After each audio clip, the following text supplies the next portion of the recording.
Nossa, gente, eu tô dando uma olhada aqui no relatório periódico da FIPE, um artigo publicado pela Vera Martins da Silva. Vocês deram uma olhada nesse relatório, por acaso? Eu vi o IBGE aí, deu umas informações sobre a queda do PIB, né, 0,3%, comparado ao último trimestre do ano passado. Eu vi que tiveram algumas informações ali bem interessantes para se discutir. Teve uns dados alarmantes também, né, mas não foi aquela coisa que o mercado esperava, né, de retração.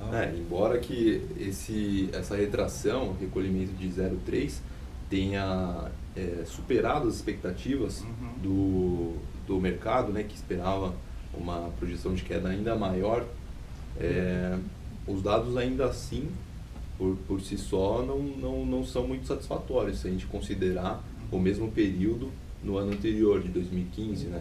Que, comparado àqueles dados, a queda foi um tombo grande, né? De 5%, mais de 5%.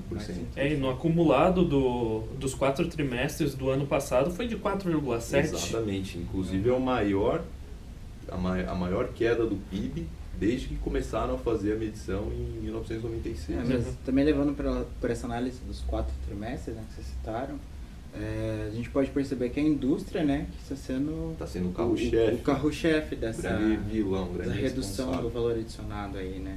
Tanto a agropecuária mesmo sendo um setor que sempre está em crescimento, não foi tão afetado, mas ele teve uma queda. Mas ele teve mesmo assim uma queda. E a agropecuária que sempre salvou historicamente aí o PIB do país. Exatamente. E então, vocês devem ter visto, né? O carro-chefe foi a própria indústria mesmo, que apresentou um recolhimento grave, né? De quase 7%. Quase 7%. Seguido pelos serviços, que caíram mais de 3%, e a agropecuária, que embora tenha sido beneficiada pelo Plano Safra, né? Que o governo tenha deslocado até mais recursos do que o esperado, ainda assim resultou numa queda de 1%. Né? Vale ressaltar na indústria, principalmente, a queda da indústria de transformação e da construção civil, né?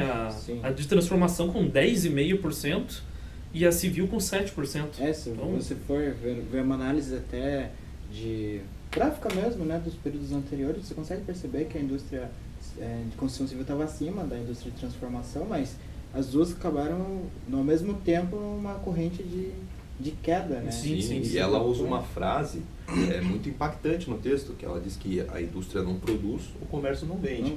Tanto é que, seguido dessa queda da indústria como um todo, o mercado apresentou uma contração de contribuição no valor adicionado de 10%. Exato.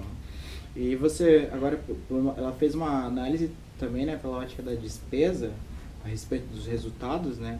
Ela fez que a formação bruta de capital fixo, né, continue descendente, né, em 15,9%. É um valor alarmante isso. Até a questão do investimento, né, na indústria brasileira, né, a questão da economia em geral tem caído também, né? E isso, querendo ou não, acaba atraindo a atratividade da economia, faz a economia crescer, gerar emprego.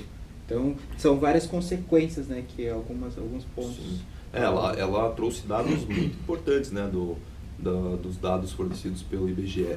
Não só a formação bruta de capital que você lembrou, que atingiu quase 16% de queda, ou o consumo das famílias, né, caiu mais de 5%, assim como o consumo do governo, que agora, nesse período de austeridade, estão procurando evitar, né, os gastos excessivos, deixou de consumir cerca de 1,3% em relação ao trimestre anterior. Né? Exato. O consumo das famílias, ele teve essa queda aí pela necessidade de encaixar o orçamento, né? E pelo custo de vida e o mercado de trabalho que está caindo. Exatamente. 11% de desemprego. E não foi só as famílias que tiveram essa queda. O governo teve uma queda de 1,3%. Então você vai colocando tudo na ponta do lápis, na conta mesmo, você vai ver que a queda ela é alarmante. Isso impactou, inclusive, a situação externa, né? Porque a gente teve uma queda aí nas importações que atingiu quase 20%.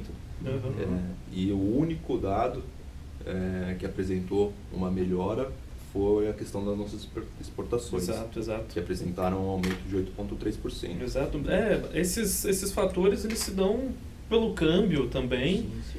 E eu vou te dizer que essa questão da balança comercial, ela teve mais mérito pela queda das importações do que pelo aumento das exportações, porque Exatamente. a gente pode ver que em países desenvolvidos isso já é vamos dizer, um padrão. Uhum.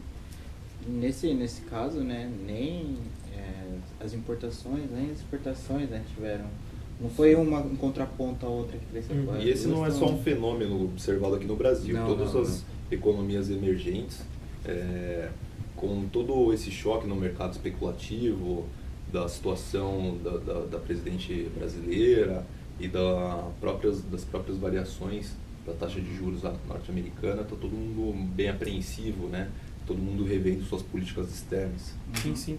E tem a questão que ela cita, é a questão da necessidade do financiamento do país. Isso foi um dado bom que ela apresentou, que provavelmente já é resultado dessa nova dinâmica frente às políticas fiscal e política monetária, né? Sim. Segundo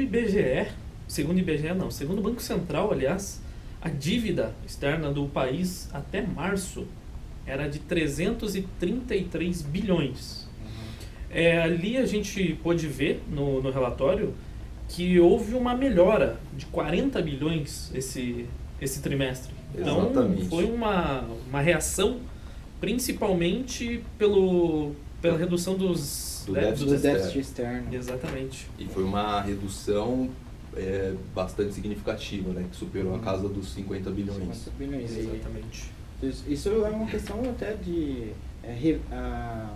o governo reavaliando, né, suas estratégias. Então, até a questão do setor externo, da dívida externa, para ver como que está.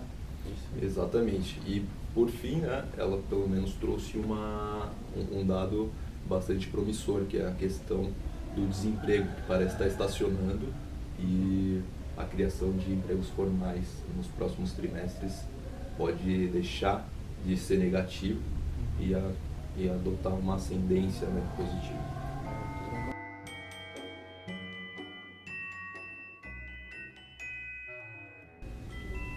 Pô, Endrigo, eu estou procurando uma casa própria aqui em Curitiba e como eu não sabia muito questão de preço aqui, eu acabei descobrindo um índice interessante aí, que é o FIPZAP. Já ouviu falar a respeito? Conheço. Ele tem um cálculo bem interessante, Luiz. Ele é calculado mensalmente, ele dá uma analisada em milhões de anúncios de venda e locação, tanto comercial quanto residencial.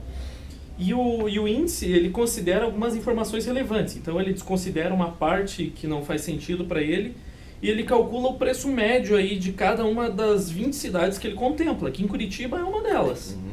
Não, é bem interessante. Até que eu trouxe uns dados aí para vocês. Eu vi que esse índice ele apresentou uma variação de 0,05 entre julho e agosto desse ano. E, individualmente, somente 5 das 20 cidades, né, que são contempladas apresentaram uma variação negativa nesse índice. Todas as demais apresentaram uma pequena elevação. E interessante também que informa que 5 dessas cidades, somente 5 delas, né, apresentaram uma elevação dos preços que superou a taxa da inflação no período. E no final das contas, né, do acumulado de janeiro até agosto, esse índice apresentou um aumento de 0,14%. Não, mas se você, considerando, né, os 12 meses acumulado, a queda foi de praticamente estável em relação ao anterior, foi de menos 0,03%. Só que assim, eles foram, foi menor que a inflação esperada, né, de 8,95%. Entretanto, o preço médio anunciado do metro quadrado apresentou uma variação real de menos 8,24%, né? E o índice que compõe, né, o índice ZAP, que é contemplado por algumas cidades, cidades como Rio de Janeiro, Recife, Niterói, Distrito Federal e Goiânia, houve uma queda nominal, né, em relação, e já as outras registraram uma variação inferior à inflação média dos 12 meses que aconteceu, só que essa variação foi uma variação real, né, não foi nominal como essas últimas cidades que eu acabei de anunciar. Legal, uma informação boa assim, né, para quem está querendo comprar um imóvel como eu.